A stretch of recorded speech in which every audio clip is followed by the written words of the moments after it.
The stars were peaceful and had been for 300 years. Ambassador Chen Wei stood at the great window of the Coalition Council chamber on Sanctuary Prime, watching ships from 47 different species drift past like colorful fish in an ocean. Each vessel was unique, reflecting the culture that built it. The Vrin ships looked like crystals. The Morthak freighters were round and fat. And the human ships? They looked boring, gray rectangles with engines attached. Nothing special. Nothing threatening. That was exactly how humans wanted it. Chen turned from the window as the council session began. He took his seat among the other ambassadors, a small human among giants, insectoids, and beings of pure energy. 3 centuries ago, when humans first reached the stars, they had been afraid of what they might find, afraid of what others might think of them. They had good reason to be afraid. Earth's history was soaked in blood, but the galaxy had welcomed them. The Galactic Coalition was a union built on trade, culture, and peace. Wars were ancient history for most species. They had evolved beyond violence, they said. They had found better ways.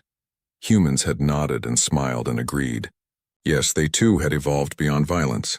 They showed the aliens their art, their music, their poetry. They became excellent traders and brilliant engineers. Human restaurants opened on alien worlds. Human doctors worked in coalition hospitals. Human children played with alien children in mixed schools. The war age of Earth became a curiosity, something mentioned in history classes. Surely those stories were exaggerated. No species could have fought so many wars and survived. The humans must be embellishing their past to seem more interesting. The galaxy believed the lie because they wanted to, because it was comfortable. The council recognizes Ambassador Krathix of the Zarn hegemony, the council leader announced. Chen felt his stomach tighten. The Zarn were one of the few militant species in coalition space. They had joined 50 years ago, after losing a war with 3 neighboring species. The coalition had offered them membership as an alternative to destruction. The Zarn had accepted, but they had never really fit in. Warlord Krathix stood, his forearms spreading wide. He was 9 feet tall, covered in armored scales, with teeth designed for tearing meat. His species had evolved as apex predators, and they had never forgotten it. The hegemony has an announcement, Krathix rumbled. The human colony of New Harvest lies in a strategically important region. It is inefficiently defended. The hegemony will assume protection duties for this world. The humans will pay tribute in agricultural goods. This is our right under the Strong Protector protocols. Chen was on his feet immediately. New Harvest is a sovereign human world with 2 billion citizens. We don't need or want Zarn protection. Then you need a coalition defense pact, Krathix smiled, showing too many teeth. Do you have one, human? The chamber went quiet. Every ambassador suddenly found something fascinating to look at on their data tablets. Chen felt cold. He knew the answer. Humanity had applied for mutual defense treaties with 17 different species over the past century. All had been declined. Too expensive, they said. Not strategically necessary, they said. Humans are so peaceful they don't need military protection, they said. The coalition does not permit aggression against member species, Chen said carefully. This is not aggression. This is protection. The humans have 30 days to agree to our terms. After that, we will be forced to take enforcement action. Krathix sat down, looking satisfied. Chen called for a vote. Surely the coalition would defend human sovereignty. They had to. The vote was 41 in favor of diplomatic resolution, 4 abstentions and 2 opposed. Not a single species voted to defend humanity with military force. Chen returned to his office and sent an encrypted message to Earth. The reply came back in less than an hour. Just 2 words. We understand. Halfway across the galaxy, Captain Sarah Reeves was hauling mining equipment to the colonies. Her ship, the Morning Star, was a beat-up freighter that had seen better days. She was in her cabin, reviewing cargo manifests when the alert came through. Priority message, military encryption. Her hands froze over the keyboard. Sarah hadn't seen a military encryption in 15 years, not since she retired from the Earth Defense Force.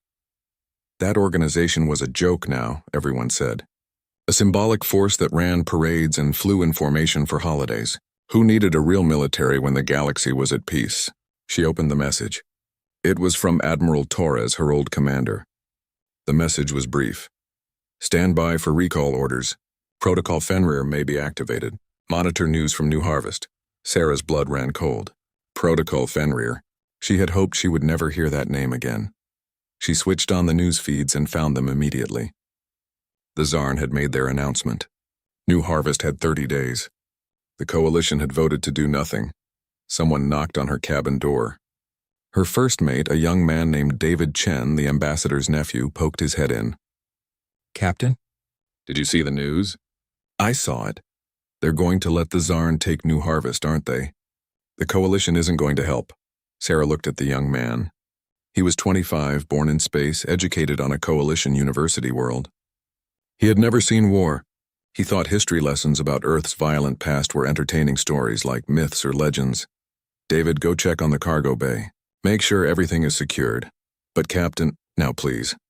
When he left, Sarah pulled up a secure file on her computer.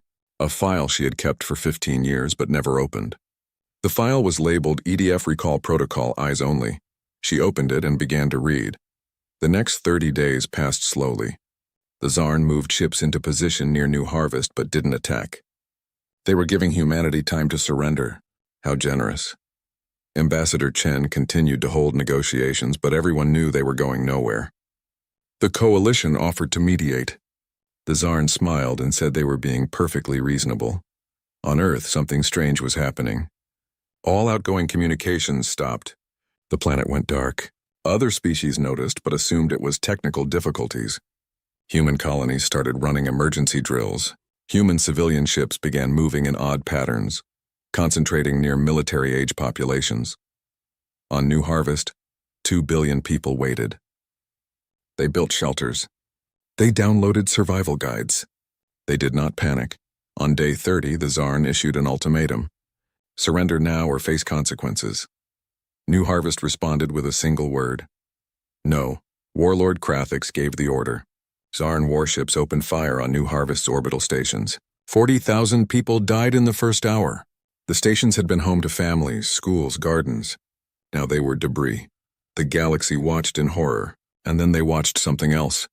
Every human on every world stopped what they were doing. They looked up at the sky with the same expression. Not fear. Not panic rage. Captain Sarah Reeves received her official recall orders 30 seconds after the attack began. She looked at the message, then at her crew. David, plot a course for Earth, maximum speed. Captain, what's happening? Sarah smiled, but it wasn't a kind smile. It was the smile of someone remembering an old skill they had hoped to forget. Someone just made the biggest mistake in galactic history, she said. They kicked the temple door. Now they're going to meet the war gods. In his office on Sanctuary Prime, Ambassador Chen composed a formal message to the Coalition Council. It invoked Article 7 of the Human Charter, the right to self-defense. Then he sent a second message to Earth. Just 3 words this time. Release the fleets. The galaxy was about to learn why humanity had really been so peaceful for 300 years. They had been waiting for someone to give them a reason not to be. The news spread across human space like wildfire. New Harvest burned. 40,000 dead. The orbital stations were gone, turned to wreckage and corpses floating in the dark. The Zarn expected surrender. They expected begging. They expected the humans to cry for coalition protection that would never come. They did not expect silence. For 6 hours after the attack, not a single human government responded. No statements. No pleas for help. No angry speeches. Even Ambassador Chen Wei stopped answering messages. The coalition tried to contact Earth, tried to reach any human authority. Nothing. Earth was dark, silent as a tomb. On the Zarn flagship Crimson Fang, Warlord Krathix watched his tactical displays with satisfaction. His fleet of 200 warships surrounded New Harvest like a noose. The humans on the planet below were trapped. They would surrender within days, maybe hours. Warlord, we're detecting unusual activity on other human worlds, his sensor officer reported. What kind of activity? Ship movements. Large scale. Civilian vessels are grouping together at specific coordinates. It's very organized, Krathix laughed. They're evacuating. Running away. Typical prey behavior. Let them run. We'll claim their worlds when they're empty.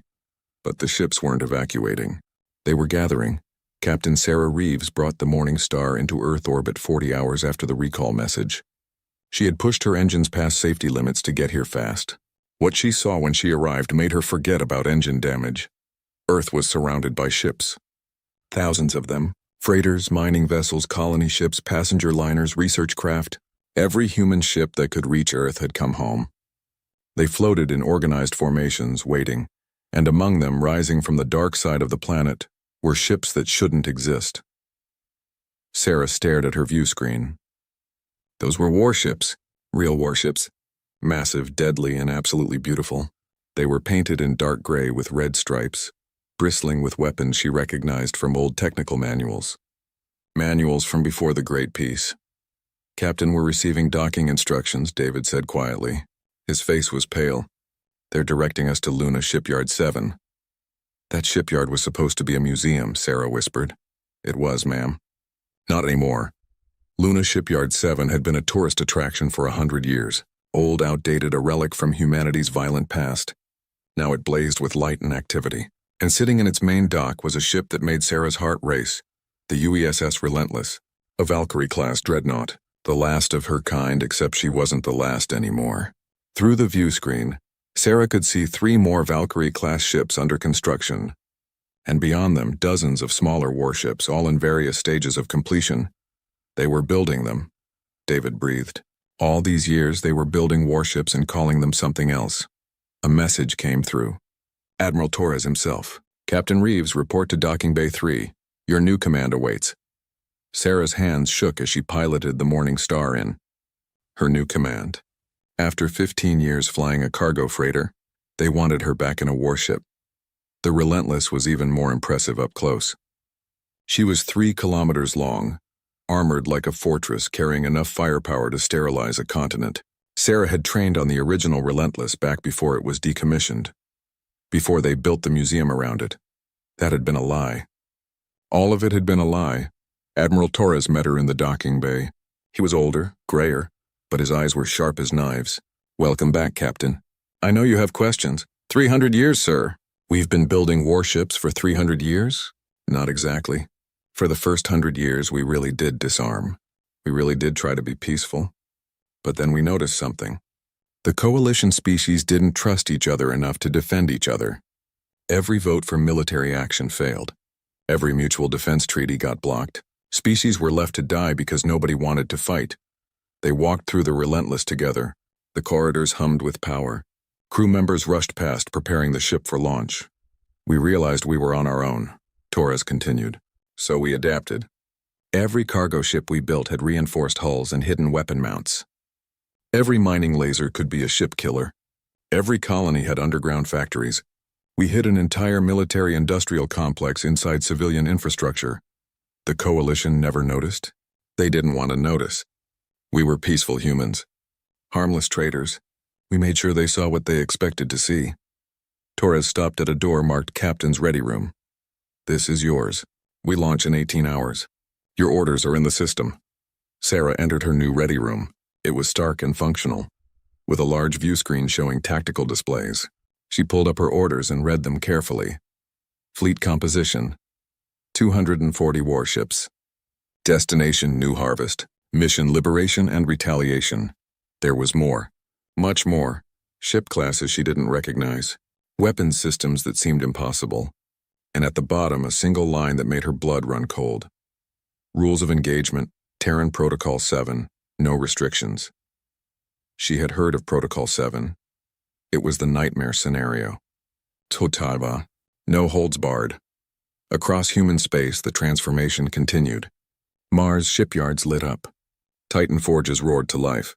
Europa's ice-covered facilities opened like flowers, revealing ship after ship after ship. The freighters and civilian craft weren't evacuating. They were reporting for conversion, landing on automated platforms that stripped away their civilian facades and added weapons, armor, and military-grade shields. A cargo hauler would dock, and 6 hours later a light cruiser would emerge. 300 years of careful preparation. 300 years of hiding and waiting and building, all activated by a single protocol, Protocol Fenrir, the Old Norse word for the great wolf that would break free from its chains at the end of the world. Humanity was breaking free. The Coalition Council held an emergency session. Ambassador Chen Wei finally appeared, but he looked different, harder. His usual diplomatic smile was gone. "Ambassador Chen, Earth has gone dark. Your fleets are mobilizing, Explain yourself, the council leader demanded. The explanation is simple, Chen said calmly. You abandoned us. Article 12 of the Coalition Charter requires members to defend each other from unprovoked aggression. You voted against action, so we invoke Article 7. Self-defense, we will handle this ourselves. You're mobilizing a war fleet. This is exactly the kind of militarization the Coalition stands against. Then you should have stood with us. Chen's voice was ice. The Zarn killed 40,000 civilians, men, women, children. They killed them because they knew you would do nothing. They were right. We offered diplomatic solutions. Your diplomacy is worthless. Chen slammed his hand on the desk. You want to know what humans really are? You're about to find out. For 300 years we played your game. We pretended to be what you wanted us to be. We hid our teeth and claws and smiled while you patronized us. The council chamber was dead silent. The Zarn kicked our door open. Chen continued softly. They're about to learn why it was locked from the inside. To protect them from us, not the other way around. On New Harvest, the people watched the sky. The Zarn fleet still surrounded them, waiting for surrender. But the people weren't afraid anymore. Messages were coming through on secret channels. Hold on, help is coming. The war gods are awake. In orbit around Earth, the UESS Relentless powered up its main drive. Around it, the First Fleet assembled. 240 warships ready for battle, ready for blood. Captain Sarah Reeves sat in her command chair and looked at her crew. They were young and old, veterans and rookies, all wearing the dark gray uniforms of the Earth Defense Force. Uniforms that hadn't been seen in public for 300 years. All ships report ready. Captain, her tactical officer said. Open a channel to the fleet. Channel open, ma'am. Sarah stood. This is Captain Reeves of the UESS Relentless. We are the First Fleet. We are humanity's answer to 300 years of being treated as weak, as harmless, as prey. The Zarn murdered our people. They thought we would accept it. They were wrong. She paused, looking at the view screen showing all the ships around her. We are the descendants of warriors. We come from a world that knew nothing but war for 10,000 years. We learned peace, but we never forgot war. Today we remember. Today we show the galaxy what sleeping war gods look like when they wake up. All ships jump to New Harvest. Maximum speed. No mercy. The First Fleet vanished into hyperspace, leaving Earth behind, and across the galaxy the Zarn waited, not knowing that their doom was already in motion. The First Fleet emerged from hyperspace at the edge of the New Harvest system. 240 human warships materialized in perfect formation, their sensors immediately scanning for targets. They found them easily. The Zarn fleet hung, in orbit around New Harvest like vultures circling wounded prey. 200 Zarn warships, each one a proven killer. The Zarn had conquered 17 species in their history. Their military doctrine was tested and refined through centuries of warfare. They were about to learn that quantity and experience meant nothing against an enemy that had perfected war itself. On the bridge of the Crimson Fang, alarm screamed, "Warlord! Multiple contacts at system edge. Unknown configuration. Count as 200 plus." Warlord Krathix studied his displays with interest rather than fear. So the humans found some ships. How quaint. Are they military vessels? Unknown, sir. Configuration doesn't match any known military design in Coalition records. They're just sitting there, not advancing. Krathix laughed. They're afraid. They came to look brave but can't bring themselves to fight. Pathetic. Open a channel. The view screen flickered. A human female appeared, wearing a dark gray uniform with red trim. She sat in a command chair that looked almost too big for her small frame, but her eyes were cold as space itself. I am Warlord Krathix of the Zarn hegemony. You are outmatched, human. Surrender your fleet and we will allow you to evacuate New Harvest peacefully. The human tilted her head slightly. I am Captain Sarah Reeves of the United Earth spaceship Relentless. This is your only chance. Withdraw from New Harvest immediately. Leave this system and never return. Krathix found this hilarious. Or what, human? You'll glare at us sternly? You're merchants and artists. You don't know war. Sarah's expression didn't change. You're right about one thing. We're not merchants pretending to be warriors. She leaned forward. We're warriors who were pretending to be merchants. There's a difference. You have 1 minute to begin your withdrawal. I tire of this. Krathix made a cutting gesture. Fire on their flagship, destroy it. The Crimson Fang's main weapons charged and fired. 3 plasma bolts, each one carrying enough energy to vaporize a city, streaked across space toward the Relentless. They struck the Relentless's shields and disappeared. Not absorbed, not deflected. They simply ceased to exist. Their energy bled, away into dimensions that Zarn science didn't know existed. Krathix stared. What? Your minute is up, Sarah said. The channel closed. All ships, open fire on the human fleet, Krathix roared. The Zarn fleet unleashed hell. Plasma cannons, missile batteries, railguns, 200 warships firing everything they had. The space between the two fleets lit up like a star going supernova. The human shields held. Every ship. All of them. Then the humans returned fire. The Relentless's main gun spoke first. It wasn't a plasma cannon or a railgun. It was something the Zarn had never seen. A beam of pure white light that made space itself scream. It touched the Crimson Fang's shields and punched through them like they were paper. The beam carved through the ship's armored hull, through deck after deck and out the other side. The Crimson Fang broke in half. Warlord Krathix had just enough time to realize he had made a terrible mistake before his command center vaporized. The rest of the human fleet opened fire. Weapons that shouldn't exist tore through Zarn shields and armor. Missiles that could think for themselves hunted down targets with terrifying efficiency. Point defense systems that never missed turned Zarn fighters into debris clouds. But it wasn't just the weapons. It was how the humans used them. The Zarn fought like they always had, with aggression and courage. They charged forward, tried to close to boarding range, attempted every tactic that had won them victories for centuries. The humans fought like demons. They used formations that made no sense until it was too late. They fired from angles that shouldn't be possible. They anticipated every Zarn move before it happened, because humans had been studying war for 10,000 years. They had texts from Sun Tzu and Clausewitz.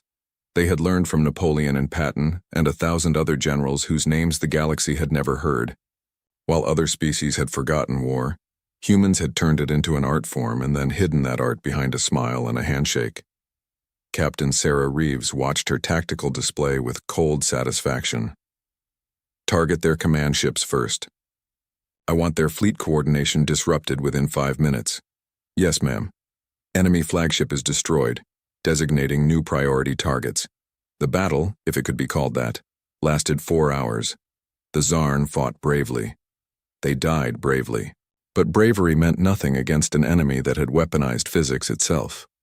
The humans introduced concepts the galaxy had never considered. Cyber warfare that turned Zarn computers against their own crews. Psychological warfare that made Zarn commanders second-guess every decision. Kinetic kill vehicles that were just chunks of metal moving at relativistic speeds. Too simple to jam or shoot down. Too fast to dodge. And when a Zarn cruiser tried to kamikaze into the Relentless, the human ship's AI defense grid shot it down, with such precision that it was reduced to atoms before it got within 10 kilometers. When it was over, 120 Zarn ships were destroyed. The remaining 80 were crippled, their weapons offline, their engines dead. The human fleet had suffered 0 casualties and minimal shield damage. 0 casualties. The galaxy watched the battle through news drones and trembled. On Sanctuary Prime, the Coalition Council gathered in emergency session. The footage played over and over. Zarn ships exploding. Human weapons that seemed to bend physics. An entire military fleet destroyed in hours by an enemy everyone thought was harmless. How? The council leader's voice shook. How did they hide this? A coalition intelligence officer stood to speak. Her name was Tavara, a Vryn whose species prided itself on information gathering. She looked sick. We ran a deep analysis of the last 300 years of human activity. Cross-referencing ship manifests, resource allocations, power consumption records, everything. She pulled up a holographic display. The humans never stopped preparing for war. They just hid it brilliantly. The display showed human cargo ships. These vessels we thought were simple freighters have reinforced hulls rated for military combat. Their cargo containers can be ejected as missile platforms. Every single human civilian ship can be converted to military use in less than 6 hours. Another image. Human mining colonies on asteroids. We thought they were extracting resources for trade. They were. But they were also building ship components in underground facilities we never detected. Every human colony has hidden factories. Their education system, Tavara continued. We thought their obsession with history was cultural. It wasn't. Every human child learns military tactics as part of their basic education. They call it strategy games and historical recreation. They're teaching warfare to kindergartners and calling it play. The council sat in horrified silence.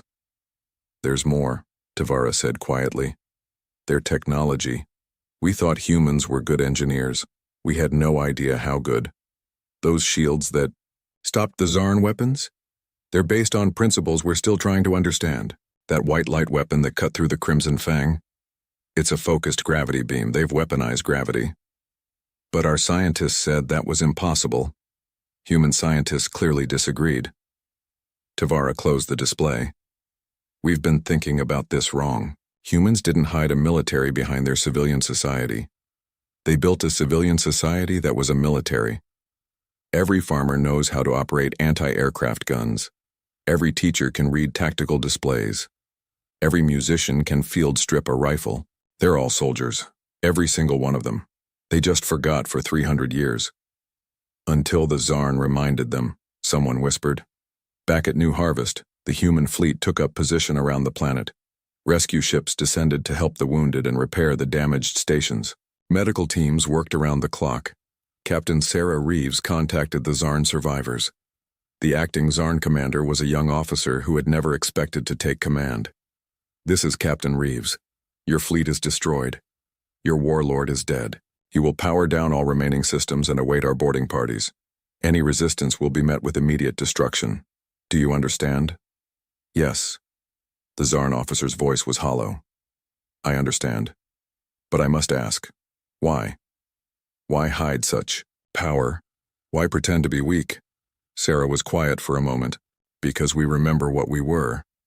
Before we reached the stars, we spent 10,000 years killing each other. We were very, very good at it. When we finally made peace, we swore never to go back to that. We hid our weapons not to fool you, but to restrain ourselves. And now? You kicked the door open. You killed our people and expected us to accept it because we seemed harmless. You thought peace made us weak. Sarah's voice hardened. Peace didn't make us weak. It made us choose to be gentle. There's a difference between cannot hurt you and will not hurt you. You forced us to show you which one we were. The Zarn officer shut off his weapons and surrendered.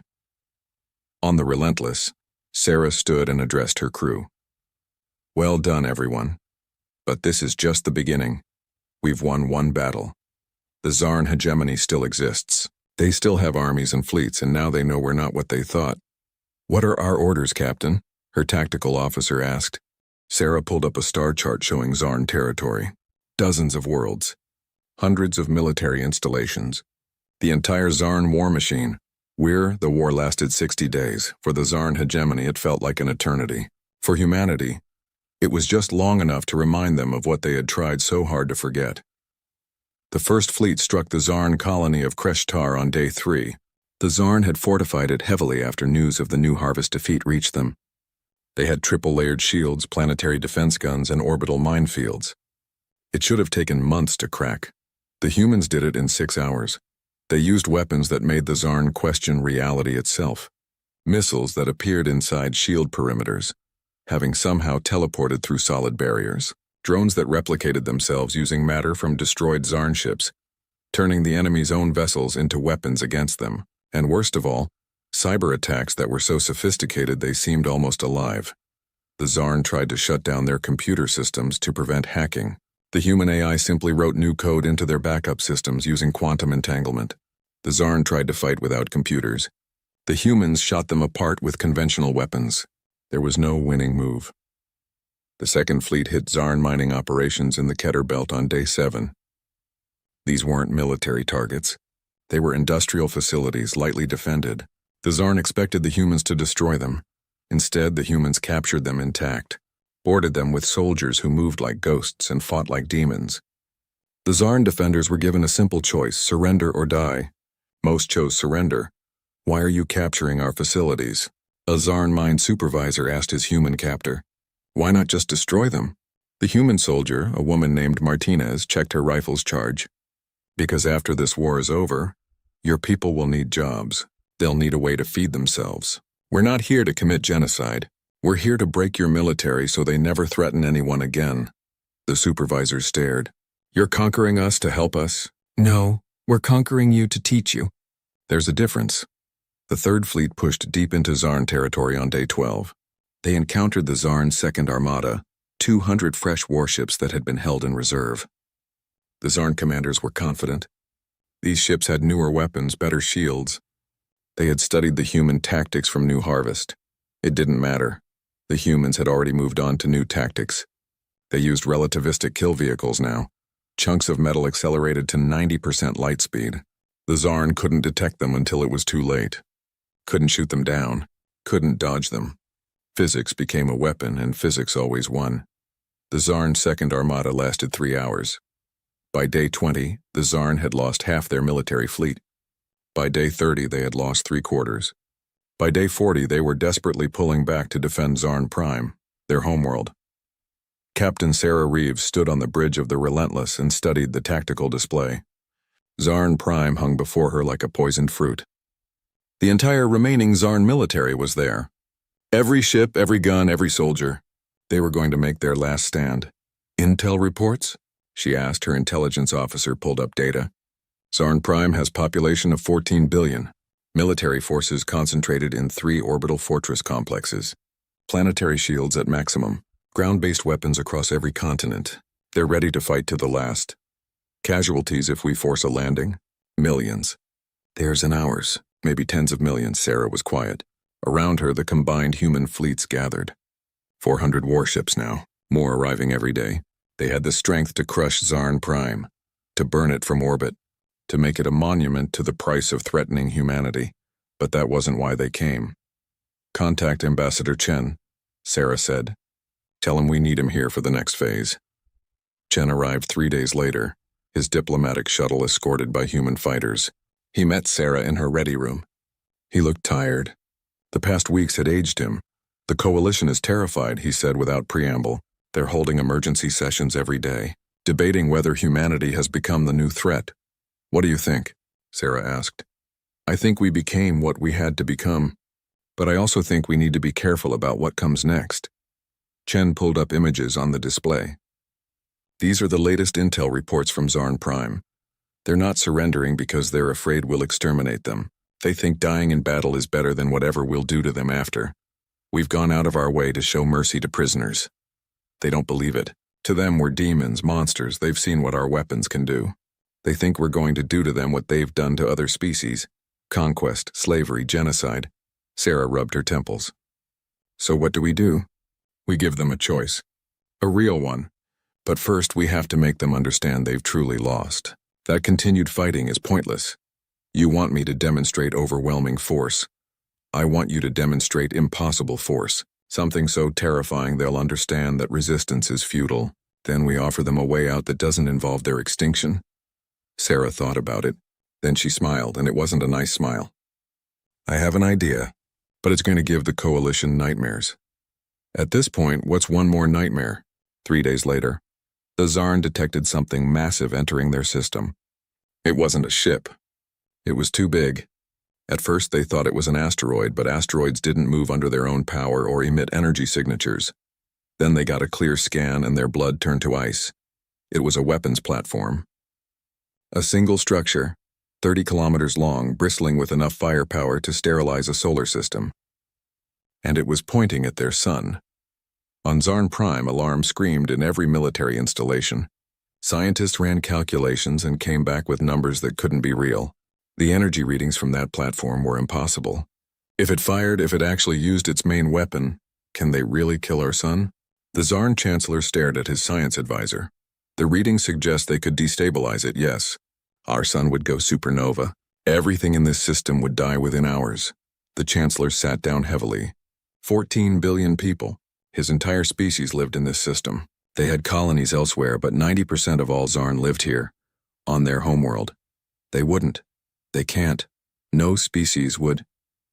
The humans built it, Chancellor, and they brought it here for a reason. A message came through. Captain Sarah Reeves appeared on every screen across Zarn Prime. People of the Zarn hegemony, I am Captain Reeves. That platform you detected is called Helios. It is capable of destroying your sun. Before you ask, yes, we would use it. Not because we want to, but because you need to understand that this war is over. You lost. She paused, letting that sink in. Your military fought bravely, but bravery cannot defeat physics. Courage cannot stop mathematics. You attacked us believing we were weak. You were wrong. We are not weak. We are restrained. There is a difference. Another pause. I am offering you a choice. Surrender now, completely, unconditionally, dismantle your military, accept coalition oversight, or we will destroy your sun and you will all die. The transmission ended. On Zarn Prime, panic spread, then rage, then slowly understanding. They had poked a sleeping monster. The monster was now showing them its full size, and it was giving them one chance to live. The Zarn Chancellor called an emergency council. The debate lasted 6 hours. Some wanted to fight to the end. Some wanted to surrender. Some just wanted to know why. Why would humanity build such a terrible weapon? Why show such mercy to prisoners but threaten to kill everyone? Why fight so hard just to offer peace? Ambassador Chen answered that question when he arrived on Zarn Prime under a flag of truce. You want to know who humans are? He said to the Zarn Council. We are the species that spent 10,000 years perfecting murder. We invented chemical weapons, biological weapons, nuclear weapons. We created ways to kill that would horrify you. And then one day we looked at what we'd become and were disgusted. So you hid, the Chancellor said bitterly. No, we evolved. We chose to be better. We chose peace over war. We chose mercy over vengeance. But choosing to be gentle doesn't mean forgetting how to be violent. It means having the strength to choose. Then why the Sun Killer? Why threaten to kill billions? Chen's expression hardened. Because you need to understand.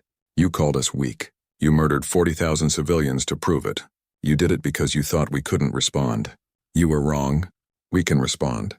We can respond with such overwhelming force that your entire species would cease to exist. We built that platform to prove it. So you'll use it? No, Chen said simply. We won't, because we're not the monsters you think we are. But we needed you to see that we could, to understand that when we offer peace, it's not from weakness. It's from strength. It's from choice. The Chancellor was quiet for a long time. Then he asked the question everyone was thinking. If we surrender, what happens to us? You disarm. You accept coalition oversight. You pay reparations to New Harvest. And then we help you rebuild. We'll show you how to be strong without being cruel, how to be proud without being aggressive. We'll teach you what we learned. You would help us? After what we did? Yes, Chen said. Because that's what civilized species do. They remember mercy. They remember that today's enemy might be tomorrow's friend. And they understand that The Coalition Council chamber was silent as Ambassador Chen Wei entered. Every species had sent their representatives. Every eye followed the human as he walked to the center of the floor.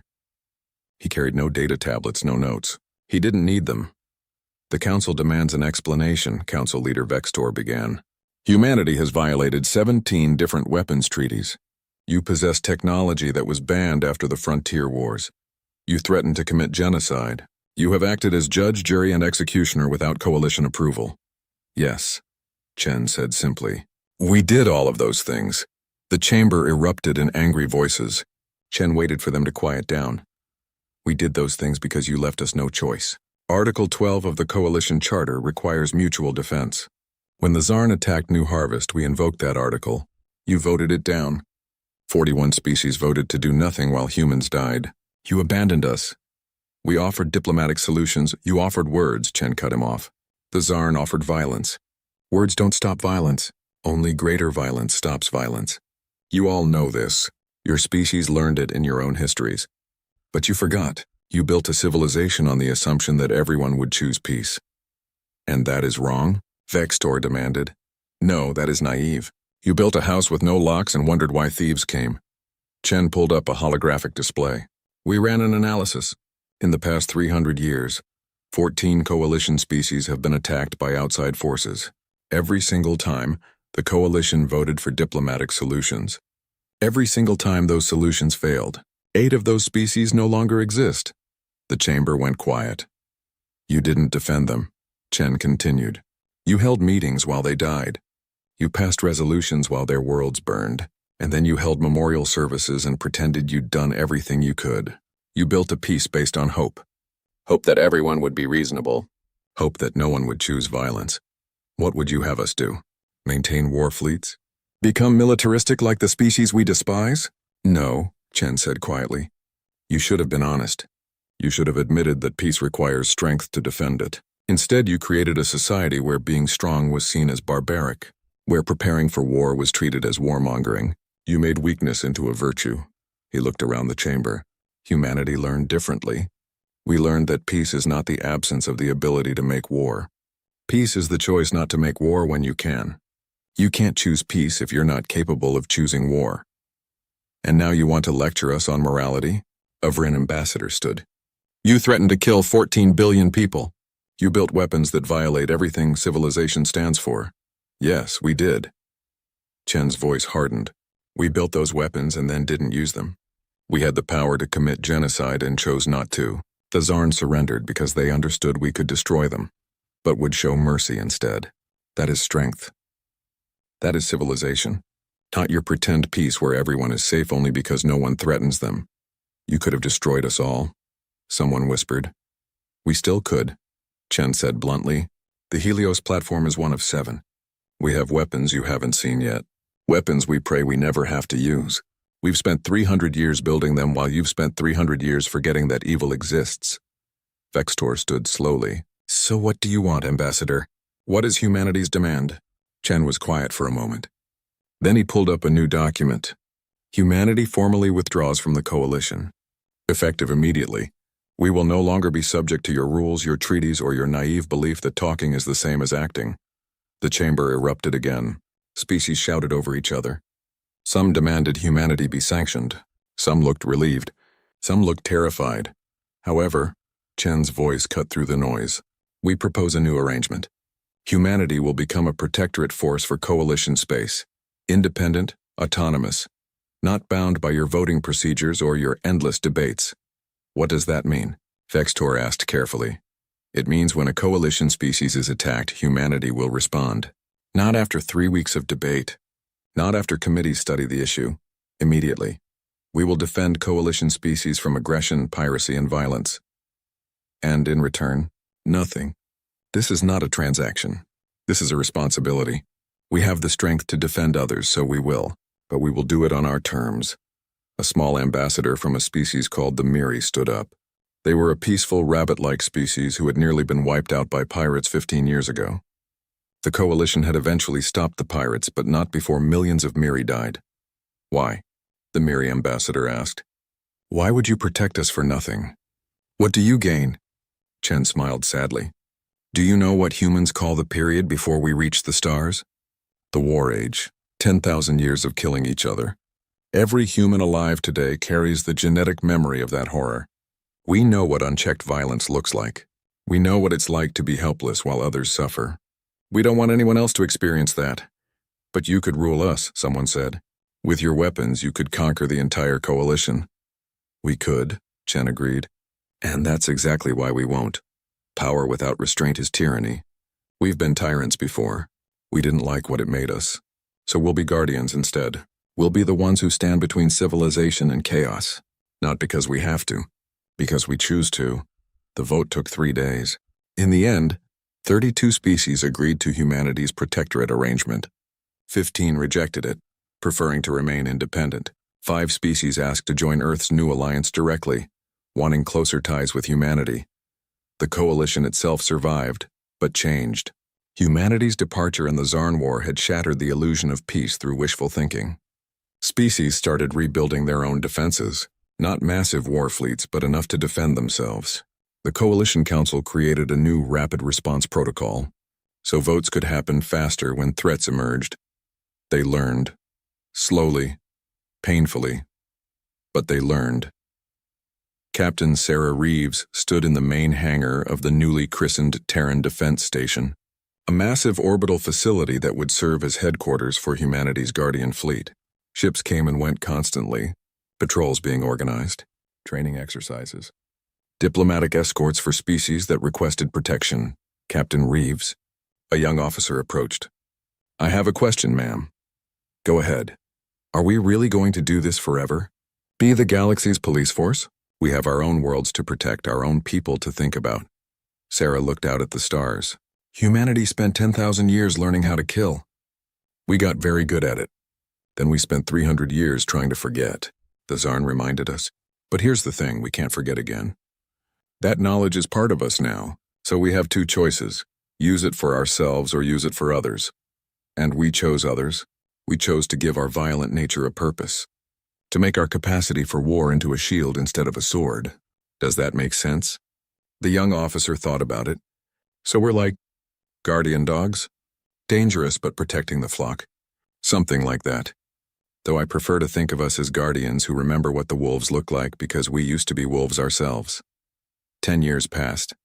In that decade, humanity intervened in 43 conflicts. Some were small, pirate raids, border disputes. Some were large, attempted invasions, civil wars. In every case, humanity responded fast and decisively, and in every case they showed mercy when victory was achieved. The galaxy learned to respect the human fleets that patrolled the space lanes. The dark gray ships with red stripes became symbols of protection. When they arrived, the weak felt safe and the aggressive retreated. The Zarn themselves rebuilt under human oversight. It was humiliating at first, but the humans were fair. They helped rebuild destroyed infrastructure. They showed Zarn engineers new technologies. They trained Zarn diplomats in negotiation instead of domination. 20 years after the war, a Zarn delegation requested to join the Terran Defense Concordat. They wanted to help protect the galaxy. To prove they had changed, humanity accepted them. Ambassador Chen Wei retired at age 70. His final act was to give a speech at the Coalition Council's memorial service for the 40,000 who died at New Harvest. "My people have a saying," he told the assembled species, "Si vis pacem para bellum." If you want peace, prepare for war. For 300 years you thought that was barbaric. You thought civilization meant forgetting how to fight. You were wrong. Civilization is not the absence of violence, it's the mastery of violence. It's having the strength to destroy and choosing to protect instead. It's knowing you could conquer and choosing to defend. That is what humanity learned. That is what we hope to teach. He looked at the memorial wall with its 40,000 names. These people died because the galaxy forgot that evil exists. That some will always choose violence. They died so the rest of us could remember. Let's make sure we never forget again. Captain Sarah Reeves, now Grand Admiral of the Terran Defense Concordat, stood on the bridge of the new UESS Relentless II. She was 60 years old now, gray-haired and carrying the weight of 2 decades of Guardian duty. Her comm officer called out, "Admiral, we're receiving a distress call from the Belkran sector. Unknown raiders attacking a civilian convoy. Distance? 6 hours at maximum speed."